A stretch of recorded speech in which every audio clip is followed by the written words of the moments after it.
Hello friends, कैसे हैं आप। जय भीम, जय भारत, जय संविधान। यहाँ के बिना मतलब ये कहे बिना मैं शुरुआत नहीं कर पाता और हर वीडियो यहीं से शुरू होता है मेरा। गंभीर मुद्दों पे बात करनी थी, बहुत ज़रूरी है। देखिए, लोकसभा चुनाव 2024 चल रहा है भारत के राजधानी दिल्ली में भी। यहाँ बीएसपी के 7 प्रत्याशी मैदान जंग में है, चुनावी दंगल में है। मोदी जी बुरी तरह से बौखला चुके हैं। बहुजन मीडिया थोड़ा थोड़ा काम कर रही है, बहुत तेजी से काम कर रही है।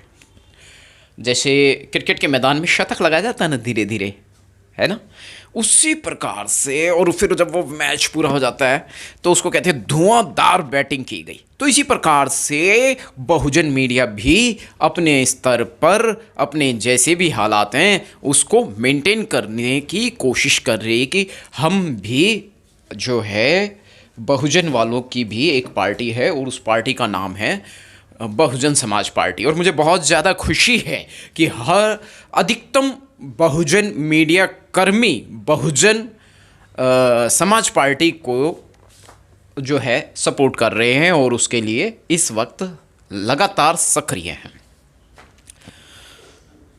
बहुजन मीडिया की जो आर्थिक हालत है वो उतनी बेहतर नहीं है कि जितनी कि स्ट्रीम मीडिया की। उनके पास स्पॉन्सरशिप्स है, पूंजीपति हैं, बहुत कुछ है और बहुत सहारा है उन लोगों को। तो वो संसाधन, उनके पास संसाधनों की कमी नहीं है। हमारे पास तो एक मतलब हम संसाधनहीन लोग हैं, लेकिन फिर भी हम नेगेटिव हालात में भी पॉजिटिव करने की कोशिश कर रहे हैं समाज के लिए।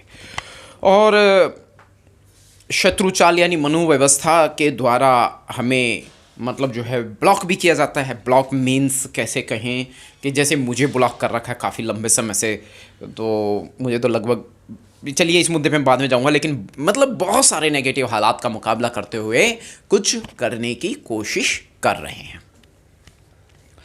अब हम बात करेंगे असली मुद्दों पर कि दिल्ली में जो हमारे बहुजन समाज पार्टी के कार्यकर्ता हैं वे मीडिया को ज़्यादा से ज़्यादा कवरेज दें या दिल्ली पोल खोल अभियान गलियों गलियों का, क्योंकि भाई काम नहीं हो रहा है। जिस हिसाब से दिल्ली एमसीडी 2022 के चुनाव, मैंने जय भीम संसार यूट्यूब चैनल से भगवान दास बौद्ध जी और हमारा कई साथियों के माध्यम से इधर नबी करीम का जो इलाका है नई दिल्ली का, चांदनी चौक जिला प्रभारी भगवान दास बौद्ध जी के साथ से, और भी कई क्षेत्रों में जाकर, इंद्रलोक आदि कई जगह जाकर जो है बड़ी ज़बरदस्त एक पोल खोल अभियान चलाया था।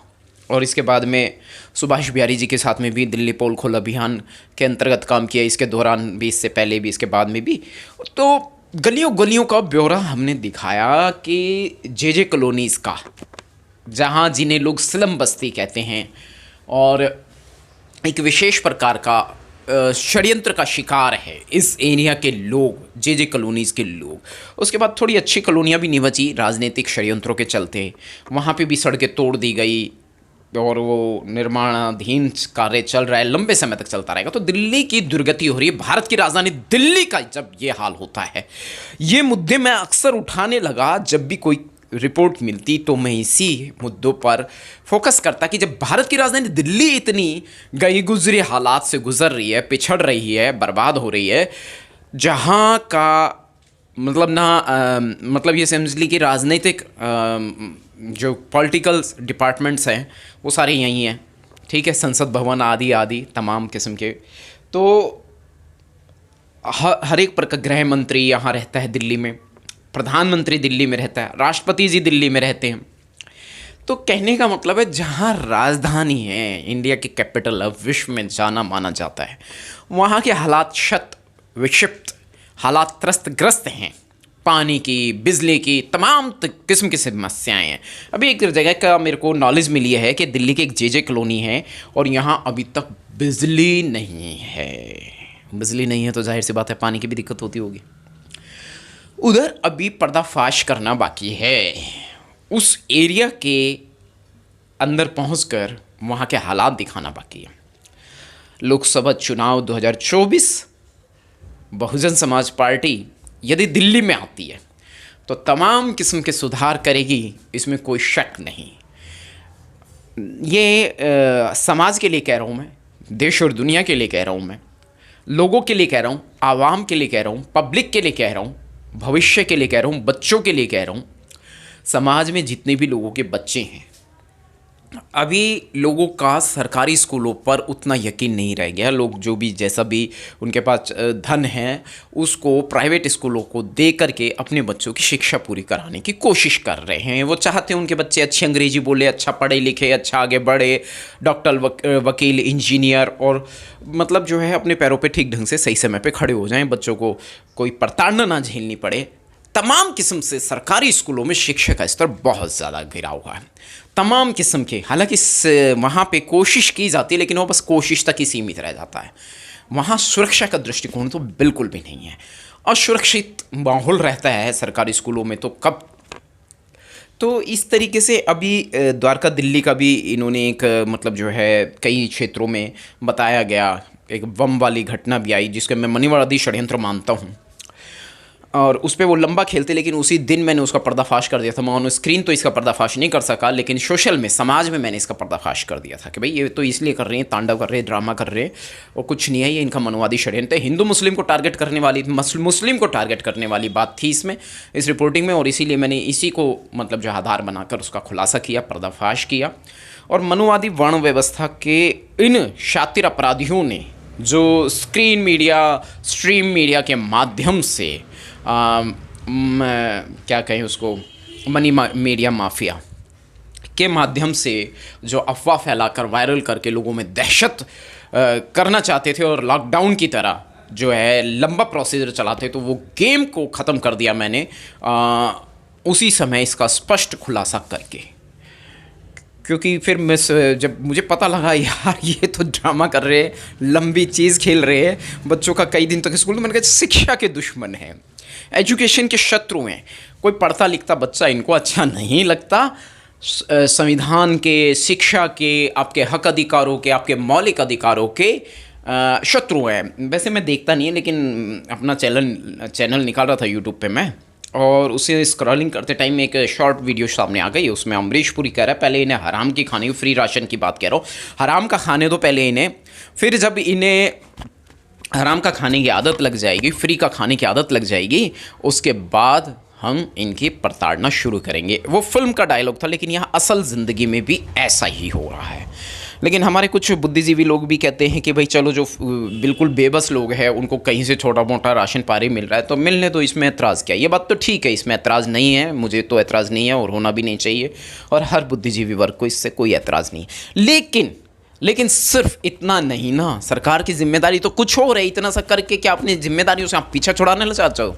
नहीं नहीं, सरकार की जिम्मेदारी है शिक्षा, चिकित्सा, स्वास्थ्य, साफ सफाई आदि आदि के अभियान लगातार सक्रिय रहने चाहिए, चलते रहने चाहिए, उनमें कभी कोई रुकावट ना आए, पूरे कार्यकाल के दौरान भी, कार्यकाल से पहले भी और कार्यकाल के बाद भी। तब आप असली सरकार और असली समाज सेवक कहलाएंगे। किसी की प्रताड़ना नहीं होनी चाहिए, किसी की बर्बादी नहीं होनी चाहिए, किसी पे जुल्म नहीं होना चाहिए, किसी को दुख नहीं मिलना चाहिए, किसी की ज़िंदगी तबाह नहीं होनी चाहिए। तो इतनी सी रिक्वेस्ट है, गुजारिश है कि समाज के हर बुद्धिजीवी वर्ग और समाज के ताकतवर लोग, यानी जो धन और संपदा जिनके पास है, वे इस बात का ख्याल रख सकते हैं। पे बैक टू सोसाइटी जो बाबा साहेब जी ने कहा था, हमारे बहुजन महापुरुषों ने इस विषय में काफ़ी शोध और कार्य किए। खैर, बहुजनों की बात करेंगे तो उनका पूरा जीवन क्रांति में निकल जाता है। जैसे कि अभी हमारा वर्तमान समय भी काफ़ी लोगों के साथ ऐसा चल रहा है, काफ़ी बहुजन क्रांतिकारियों के साथ में ये सब चल रहा है। प्रताड़ना और क्रांति में पूरा जीवन व्यतीत हो रहा है, संघर्ष में ही जीवन जा रहा है। तो कुछ खास वजहों पे मैं ये कह रहा था कि बीएसपी के कार्यकर्ताओं को थोड़ी सी और तेज़ गति बढ़ानी चाहिए अपनी, और मीडिया कवरेज के माध्यम से पीसी का ध्यान रखते हैं। मुझे बहुत खुशी है इस बात की, प्रेस कॉन्फ्रेंस हुई, कुछ में मैं शामिल हो सका, शारीरिक गतिविधियाँ क्षीण होने के कारण, शत्रुचाल के कारण मैं कुछ में शामिल नहीं हो पाया। तमाम किस्म के मैंने कहा ना कि काफ़ी दुख उठा रहे हैं, तो उसके अलावा जो मैं बात कर रहा हूँ कि पीसी प्रेस कॉन्फ्रेंस आप रखते हैं, बहुत अच्छी बात है, और समय समय पर मीडिया को भी आप जानकारी देते हैं, अच्छी बात है। लेकिन थोड़ा सा और ज़्यादा इस समय तेज़ी की ज़रूरत है, क्योंकि करोड़ों अरबों खरबों रुपए के विज्ञापन प्रिंट मीडिया में लग रहे हैं, यूट्यूब पे लग रहे हैं, मोदी की गारंटी, तमाम किस्म के। हालांकि एक यूट्यूबर ने अभी इसका खुलासा किया है, लेकिन मैं उससे इंस्पायर्ड नहीं हूँ। मैं विज्ञापन की दुनिया में पहले से हूँ। मेरे बच्चों की स्कूल डायरी में मैंने लिखा हुआ है एडवर्टाइजमेंट। मेरा जो बिज़नेस है वो विज्ञापन से संबंधित है, और पहले कई बार मैं मीडिया में बता चुका हूँ। तो विज्ञापनों की जो दुनिया है वो मैं बहुत अच्छी तरह से जानता हूँ। हालांकि जाति के कारण मुझे तो कभी कोई स्पॉन्सरशिप मिली ही नहीं। लॉर्ड बुद्धा टीवी के दौरान मुझे एक दो स्पॉन्सरशिप मिलने की संभावना थी, लेकिन मैं वहाँ कभी पहुँच नहीं पाया, क्योंकि उन दिनों मेरी पर्सनालिटी बिल्कुल डाउन हो चुकी थी, मेरी पर्सनालिटी ख़त्म हो चुकी थी, और हालात मेरे बहुत ज़्यादा, इतने कि पैरों में जूते तक नहीं थे उन दिनों। हालात बहुत बुरे हो चुके थे, इसलिए मैं वहाँ जा नहीं पाया उस स्पॉन्सरशिप पर। संभावना थी, तो कहने का मतलब है जो करोड़ों अरबों खरबों रुपए के जो विज्ञापन लग रहे हैं, मोदी की गारंटी आदि आदि, तो इसी पैसे को यदि जनता की भलाई में लगा दिया जाता तो आपको कोई विज्ञापन देने की आवश्यकता नहीं पड़ती। प्रधानमंत्री को खुद विज्ञापन देने पड़ रहे हैं टीवी स्क्रीन मीडिया पर आकर, प्रिंट मीडिया में आकर। ताज्जुब की बात है। आपका काम बोलेगा, आपके विज्ञापन नहीं बोलोगे, आप नहीं बोलोगे। ये क्या एक छोटे से बच्चे को ये बात पता होती है? जिस बच्चे को थोड़ा सा विज्ञान हो गया, चाहे चौथी पांचवी क्लास का बच्चा हो, ये इंडिया, ये भारत है, यहाँ यही भाषा चलती है, चौथी पांचवी तीसरी दूसरी पहली, है ना, यही भाषा चलती है। तो मैं यही कह रहा हूँ कि चौथी पांचवी बच्चे के क्लास के बच्चे तक को इतना सा ज्ञान होता है, चाहे वो बच्चा गरीब हो अमीर हो, किसी भी लेवल का बच्चा हो, लेकिन उसको ये पता होता है कि आप बोलोगे ये नहीं चलेगा। ये सामान्य ज्ञान की बात है। अब मोदी जी चीख चीख के कह रहे हैं मोदी की गारंटी, लालच दे रहे हैं, प्रलोभन दे रहे हैं, वोट बैंक को लूट रहे। बाबा साहिब जी ने मताधिकार, यानी वोट देने का अधिकार, मत, आपका मत आपकी मान्यता के अनुसार, मान्यता मीन्स शब्द बहुत गलत हो गया, मनुवादी वर्ण व्यवस्था के लोग इससे खेल जाएंगे, मतलब मेरे खिलाफ नहीं चाह रहा, लेकिन वोट बैंक को बहकाने में कामयाब हो जाएंगे। मान्यता मीन्स अरे जिस पे विश्वास हो, ऐसा नेता चुने जो आपके लिए कुछ करके दिखाएगा। ठीक है, तो अंधविश्वास में नहीं जाना है। मान्यता मीन्स मेरा देवी देवता से बिल्कुल इशारा नहीं है, क्योंकि वो कभी होना नहीं है। आपको जो मिलेगा वो सरकार से मिलेगा, संविधान से मिलेगा। आपके अधिकार संविधान में है, ना कि देवी देवताओं के पास। देवी देवताओं ने देना होता तो नेताओं की और वोटिंग की और करोड़ों अरबों रुपया के विज्ञापनों की आवश्यकता ना पड़ती, लेकिन यहाँ तो पड़ रही है। क्यों पड़ रही है भाई? क्या आप बच्चे हैं? चलिए, चौथी पांचवी बच्चे को नहीं है सामान्य ज्ञान, लेकिन क्या प्रधानमंत्री देश के बच्चे हैं? बीजेपी की जो पार्टी है वो क्या बच्चा है? नहीं है ना। तो क्या आप अपनी जिम्मेदारी नहीं समझते? आपको अपने काम, आपका काम बोलता, आप नहीं बोलते। आपको बोलने की आवश्यकता पड़ रही है, क्योंकि जो है नहीं वो कहकर जताया बताया दिखाया जाता है, लेकिन जो है उसको कहकर बताया जताया दिखाया नहीं जाता। क्या बादलों ने वर्षा करी? कभी ये आके बताया हम बादल हैं, हमारी गारंटी कि हम समय समय पर बरसेंगे? नहीं ना। मैं सूरज हूँ, सूर्य देवता, यानी हिंदू धर्म के अनुसार बोल दिया सूर्य देवता, लेकिन सूर्य देवता तो सभी के लिए सभी देशों में निकलता है, और सभी कंट्रीज़ में हर जगह सूर्य को सूर्य देवता नहीं, सूरज सिर्फ एक आग का गोला है। सूरज जो निकलता है तो उदय सवेरा होता है डेली, सूरज रोशनी देता है। क्या सूरज आके कहता है भाई विज्ञापन दो, कौन से चैनल पे दो, इतने लाख का, इतने करोड़ का, कौन सी प्रिंट मीडिया में प्रिंट करूँ?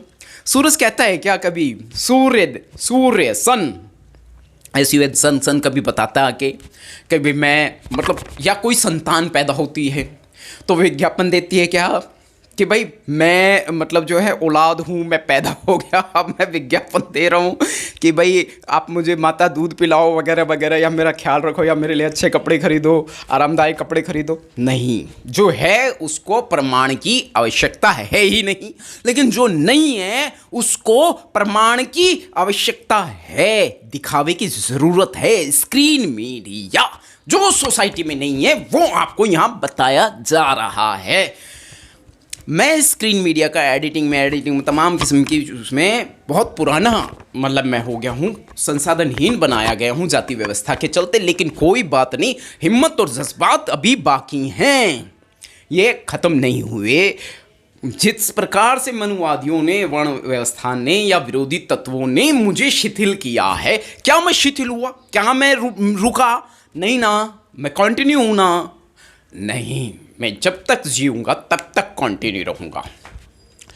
तो कहने का मतलब है, जो है उसको घोषित करने की आवश्यकता है ही नहीं। वो दिखाई देता है, समझ में आता है, पता चलता है, लेकिन जो है ही नहीं तो उसको कह करके बताना पड़ता है। तो पत्रकारिता पे मोदी जी ने एक पत्रकार, पाकिस्तानी पत्रकार को अपने नियंत्रण में लेने की कोशिश की, लेकिन यूएनओ से, वर्ल्ड मीडिया से मोदी जी के खिलाफ फरमान जारी हो गया कि सावधान, खबरदार, दोबारा ये गलती करना मत, अन्यथा आपके लिए अच्छा नहीं होगा। वो महिला पत्रकार थी, उसने 1 या 2 क्वेश्चन मोदी जी से एक वर्ल्ड लेवल की प्रेस कॉन्फ्रेंस थी उसमें पूछ लिया था, और लगभग साल भर के बात हो गई है ये। और मोदी जी को ये खटका लगा बुरा, और उन्होंने अपनी हरकत कर डाली। उन्होंने पाकिस्तानी तो है, ये नहीं देखा पत्रकार है, रिपोर्टर है, रिपोर्टर का काम। जैसे पुराने ज़माने में भारतीय कहानियों में हमने सुना देखा है, हमें नहीं पता हकीकत में क्या होता था, कि दूत को नहीं रोक सकते, दूत की बात को नहीं रोक सकते, दूत पे हमला नहीं कर सकते, खबरी तो उसका काम है बताना सिर्फ, इसलिए उसको वो कड़वी बात होगी वो भी बताएगा, मीठी होगी वो भी बताएगा। तो इसी प्रकार से पत्रकार है। तो पत्रकार का काम है हर कड़वी बात को, हर सामाजिक गतिविधि को, चाहे वो अच्छी हो बुरी हो, किसी के खिलाफ हो किसी के खिलाफ हो ना हो, वो समाज को उसकी महत्वपूर्ण जानकारी देना, चाहे वो फिल्म मेकर हो, चाहे वो यूट्यूबर हो, चाहे वो प्रोड्यूसर हो, चाहे वो न्यूज़ रिपोर्टर हो। अगर वो स्क्रीन मीडिया का खिलाड़ी है, खिलाड़ी मीन्स स्क्रीन मीडिया पर एक्टिव है, तो उसका काम है, उसका फर्ज है जानकारी उपलब्ध कराना, बता देना, और वो करेगा। ठीक, उसके सही पहलू को दर्शाना, सामने लाना, हकीकत से रूबरू, क्या सच है क्या झूठ है, क्या घाल मेला है, क्या उलझा हुआ है, क्या सुलझा हुआ है, क्या क्यों कब कैसे किसने किस लिए। इसमें पुलिस भी काउंट हो जाती है। मैं जब पुलिस डिपार्टमेंट के खिलाफ रिपोर्टिंग करता हूं तो मनुवादी, वर्ण व्यवस्था के विरोधी तत्व के लोग, बड़ी मिर्च लग जाती है उनको, जैसे उनको खोलते तेल में डाल दिया, वह इतना तेल मिला जाते हैं। भाई नहीं, इसमें क्या है, नंदकिशोर नहीं बताया, कोई और बताएगा। तो वर्ण ऐसा नहीं है कि तुम मेरे से ये अधिकार छीन सकते हो, मैं जानबूझ के कह दिया, गलती से कह दिया, लेकिन मैं बता रहा हूं कि भाई ये पत्रकार की ड्यूटी है। अब इसमें पुलिस वाला भी कोई अपराध में लीन पाया गया, सम्मिलित पाया गया, खाकी वर्दी पहनी हुई, तेरा अधिकार नहीं है, तेरा पद नहीं है ये करने का, और फिर तू अपराध कर रहा है। तू सोच रहा है तू अदालत में खड़ा है तो कुछ भी कर लेगा, जो जी में आए कर लेगा। मान लिया गरीब बेबस इंसान तेरे सामने आ गया तो तू जो जी में आए कर लेगा? नहीं हो सकता है वो पता नहीं कितना क्राइम फेस करा, तुझे पता है। जब क्राइम लेवल की परतें खुलेंगी, क्राइम लेवल को इंप्लीमेंट किया जाएगा, बताया जाएगा, एक के बाद एक परत खुलेगी, तो उस समय तुझे पता चलेगा कि वास्तविकता क्या है। ठीक है, तो बहुत सारे मुद्दे हैं कुल मिलाकर के। Reporting against crime, reporting against जो भारत की राजधानी दिल्ली की दुर्दशा बनी हुई है। मैं भी कुछ कॉलोनियों में गया, कुछ बच्चों की हालत देख के लगा, और कई बार हम सड़कों पे भी बच्चों को देखते, अरे बड़े क्राइम होते हैं दुनिया में। कई बार कोई बच्चे को लेके जा रहा है, अब ये नहीं पता ये बच्चा उसका है कि किसी और का है, बच्चा रोता हुआ जा रहा है, मन करता है पूछ लूँ, फिर सोचता है यार अगर मैं बच्चा इसका हुआ तो मैं गलत साबित होऊंगा। फिर हो भी सकता है बच्चा माँ बाप का ही हो, मतलब वो उसके माता पिता या रिश्तेदार में से कोई हो। तो तमाम किस्म के हैं, लेकिन थोड़ी नज़र, थोड़ी जागरूकता सभी की जिम्मेदारी बनती, किसी एक व्यक्ति की नहीं है। और पत्रकारिता तो ये है कि बताएगा, खुलासा करेगा। इसमें मोदी जी के पास ये अधिकार नहीं है कि वो रोक ले। अरे मैं तो इस बात से हैरान हूँ, अरबों खरबों के रुपयों के विज्ञापन तुम डेली दे रहे हो अखबारों में। एक दिन का खर्चा नहीं है, एक दिन का खर्चा ही अरबों खरबों रुपया विज्ञापनों का। मैं बता दूं आपको, सरकारी और गैर सरकारी कैसे भी पैसे से दे रहा, अधिकार ही नहीं है उसके पास में। क्यों दे रहा है भाई? यही पैसा तू जनता की भलाई में लगा दे तो तेरे गुण अपने आप गाएगी दुनिया। लेकिन ये भेद मैं इनको बताना नहीं चाहता था, मजबूरी में। अब हमारे पास समय लोकसभा चुनाव 2024 का, तो आपको सही जगह वोट देना है। हाथी, जी हाँ, हाथी, नीला झंडा, हाथी निशान। यदि गरीब समाज से आप बिलोंग करते हैं, किसी भी जाति धर्म से हो और आप गरीब हैं, यदि आप अमीर भी हैं और किसी भी जाति धर्म से बिलोंग करते हैं, लेकिन आप वोट दीजिए हाथी को। मैं बता दूं, उत्तर प्रदेश का शासन ईमानदार पार्टी, गरीबों की पार्टी है, गरीबों का दुख समझती है, कमज़ोर लोगों की, असहायों की सहायता करती है और किसी में कोई भेदभाव नहीं करती कि ये अमीर है इसलिए इसके साथ भेदभाव किया जाएगा, ये गरीब है इसलिए इसके साथ भेदभाव किया जाएगा, इसकी जाति ये है इसलिए इसके साथ भेदभाव किया जाएगा, ये मुस्लिम है इसलिए इसके साथ भेदभाव किया जाएगा। ऐसा नहीं है बहुजन समाज पार्टी में। इसमें सबके लिए इक्वल राइट्स है, किसी के इसका साथ कोई शोशेबाजी नहीं, कोई दिखावा नहीं। गरीबों की पार्टी, गरीबों का कैडर है और समाज के लिए चलती है और पहले काम करके दिखा चुकी है। एक बार मौका दो कि भारत के राजधानी दिल्ली की तस्वीर बदल दे, तकदीर बदल दे, हालात बदल दे। जो अब तक की तीनों पार्टियां सत्ता में रहीं, उनसे ज़्यादा बेहतर काम करके आपको न दिखाया, तब आप ज़रूर इस सरकार को भी बदल देना, तब आप दोबारा वोट मत देना। एक बार मौका तो दो हालात सुधारने का, देश के, भारत की राजधानी दिल्ली के हालात सुधारने का। फिर देखो यहाँ एजुकेशन का लेवल कितना बेटर हो जाता है। यहाँ चिकित्सा, स्वास्थ्य, तमाम किस्म का, जल, बिजली, सारी आपूर्ति कैसे की जाती है। सब 5 साल का समय बहुत कम रहेगा, लेकिन फिर भी इतने में ही ये दर्शा देंगे। इन्हें कोई दिखावे शोशेबाजी की आदत ना आज है न कल थी। हम लिमिटेड करते हैं, वो पीसी करते हैं, लिमिटेड करते हैं, मीडिया का सहारा लेते हैं, लिमिटेड रहते हैं। मैं रोज़ कह के तंग आ रहा हूँ। मैं तेज़ी से धड़ल्ले से भाग जाना चाहता हूँ मीडिया रिपोर्टिंग के लिए, चाहे मेरी तबीयत ख़राब हो फिर भी। लेकिन वहाँ थोड़ा सा मतलब कहने का, बीएसपी का अपना एक मिशन है, मूवमेंट है, तो व्यवस्था परिवर्तन की वो कोशिश कर रहे हैं। दिखावेबाजी में यकीन नहीं करते और जनता का एक एक रुपया बहुत सोच समझ के इस्तेमाल करते हैं। चाहे इलेक्ट्रॉन बॉन्ड में सभी पार्टियां फंस गई, लेकिन बीएसपी कभी ना आई है ना कभी आएगी।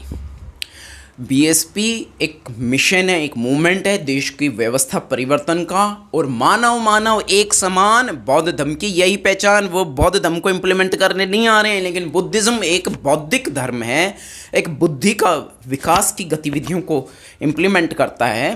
लेकिन आप इस बात को इसमें मत ले जाना, आपका जो मज़हब है उसको वो मानता है। बीएसपी में किसी जाति धर्म के लिए कोई भेदभाव नहीं है, सबके लिए इक्वल है, सबके लिए इक्वल है और सबके लिए अच्छा काम करते हैं। और ऐसा नहीं है किसी एक वर्ग के लिए ही काम करेगा। यानी मैं यहाँ तक कह दूँ कि महिला के लिए ही काम करेगा, पुरुषों के लिए काम नहीं करेगा, बच्चों के लिए काम नहीं करेगा, बुजुर्गों के लिए काम नहीं करेगा, ऐसा नहीं है। सबके लिए इक्वल काम करेगा। महिला के लिए भी जितना काम करेगा उतना ही पुरुषों के लिए भी करेगा। अब इस बात से आप अंदाज़ा लगा लीजिए, मेरे बताने पे ना जाइए, यूपी का शासनकाल देख लीजिए, आपको डिफरेंसेस है। मैं तो यूपी गया नहीं कभी, अभी जाने लगा हूँ 7-8 साल से। उससे पहले मैं कभी यूपी नहीं गया, ना ही मैं यूपी का बासिंदा। लेकिन मैंने जब इसका इतिहास जाना बहुजन समाज पार्टी का और मान्यवर साहेब कांशीराम जी का, तो मुझे पता चल गया कि कितना काम किया। फिर मैं यूपी में जब जाने का मौका मिला तो देखा क्या हालात हैं, तो मुझे लगा कि भाई ऐसी तो दिल्ली भी नहीं है। तो इसलिए थोड़ा ध्यान दीजिएगा, भारत की राजधानी दिल्ली है और इसकी तस्वीर बदलनी है। और सच्चाई का सिर्फ इतना साथ दें कि इस बार हाथी को वोट दें। सभी लोग सर्व समाज इस बात का ध्यान रखें। बीएसपी आपका ध्यान रखेगी, आप बीएसपी को थोड़ा वोट दें, इतना वोट दे दें कि सातों लोकसभा से बीएसपी की सरकार आ जाए। जय भीम, जय भारत, जय संविधान। ना तो ये लालची हैं, ना व्यभिचारी हैं, शांत, धीर, वीर, गंभीर और सामाजिक उत्थान में यकीन रखने वाले लोग हैं। फिलहाल इतना ही, विज्ञापनों पर नहीं, विज्ञापन पे मत जाना दोस्तों, दिमाग से काम लो। बुद्ध यही कहते हैं, बुद्धि से काम लो। और विज्ञापन देख के प्रभाव ने विद्या का विज्ञापन आपने पहले भी देखे और वोट अपना गलत जगह डाल दिए। विज्ञापनों पर ध्यान मत दो, हाथी को वोट दो। बिना विज्ञापन की सरकार है। जय भीम, जय भारत, जय संविधान, नीला सलाम। सभी जाति धर्म के लोगों को भी जय भीम भी और उनकी अपनी भाषाओं में भी उन्हें नमन।